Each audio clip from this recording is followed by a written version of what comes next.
Vatican അംഗീകരിച്ച ആദ്യത്തെ ഭൂതോച്ചാടന documentary triumph over evil ഇന്ന് തിയേറ്ററുകളിൽ. ഭൂതോച്ചാടനത്തെ കേന്ദ്രീകരിച്ച് വത്തിക്കാന്റെ ഔദ്യോഗിക അംഗീകാരത്തോടെ നിർമ്മിക്കുന്ന ആദ്യത്തെ ഡോക്യുമെന്ററി ചിത്രമായ ട്രയംഫ് ഓവർ ഈവിൾ ഡോക്യുമെന്ററിയുടെ ട്രെയിലർ കഴിഞ്ഞ ദിവസം പുറത്തുവിട്ടിരുന്നു. അന്താരാഷ്ട്ര ഭൂതോച്ചാടകരുടെ കൂട്ടായ്മയായ ഇന്റർനാഷണൽ അസോസിയേഷൻ ഓഫ് എക്സോസിസ്റ്റുമായി സഹകരിച്ചാണ് ഈ ചിത്രം നിർമ്മിച്ചിരിക്കുന്നത്. തെറ്റിദ്ധാരണകൾ നിറഞ്ഞു നിൽക്കുന്ന ഭൂതോച്ചാടനം എന്ന വിഷയത്തിൽ വ്യക്തതയും സത്യവും ലോകത്തിനു മുന്നിൽ എത്തിക്കുക എന്നതാണ് ഡോക്യുമെന്ററിയുടെ പ്രധാന ലക്ഷ്യമെന്ന് സംവിധായകൻ ജിയോവന്നി സിബർണ പറഞ്ഞു. പിശാച് ഒരു സത്യമാണെന്നും പിശാച് ഇതുവരെ ചെയ്തതിൽ വെച്ച് ഏറ്റവും വലിയ തന്ത്രം താൻ ഇല്ലെന്ന് ലോകത്തെ ബോധ്യപ്പെടുത്തുക എന്നതായിരുന്നുവെന്നും ഭൂതോച്ചാടനങ്ങൾ ഇപ്പോഴും പതിവായി നടക്കാറുണ്ടെന്നും അണിയറ പ്രവർത്തകർ ചൂണ്ടിക്കാട്ടി.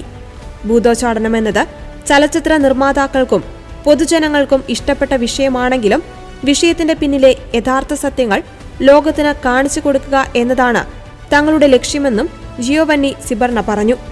തിന്മയിൽ നിന്ന് തങ്ങളെയും പ്രിയപ്പെട്ടവരെയും എങ്ങനെ സംരക്ഷിക്കാമെന്ന് കാഴ്ചക്കാരെ ബോധവൽക്കരിക്കുക എന്നതാണ് ഈ ചിത്രത്തിന്റെ പ്രധാന ലക്ഷ്യമായി അണിയറ പ്രവർത്തകർ പറയുന്നത്.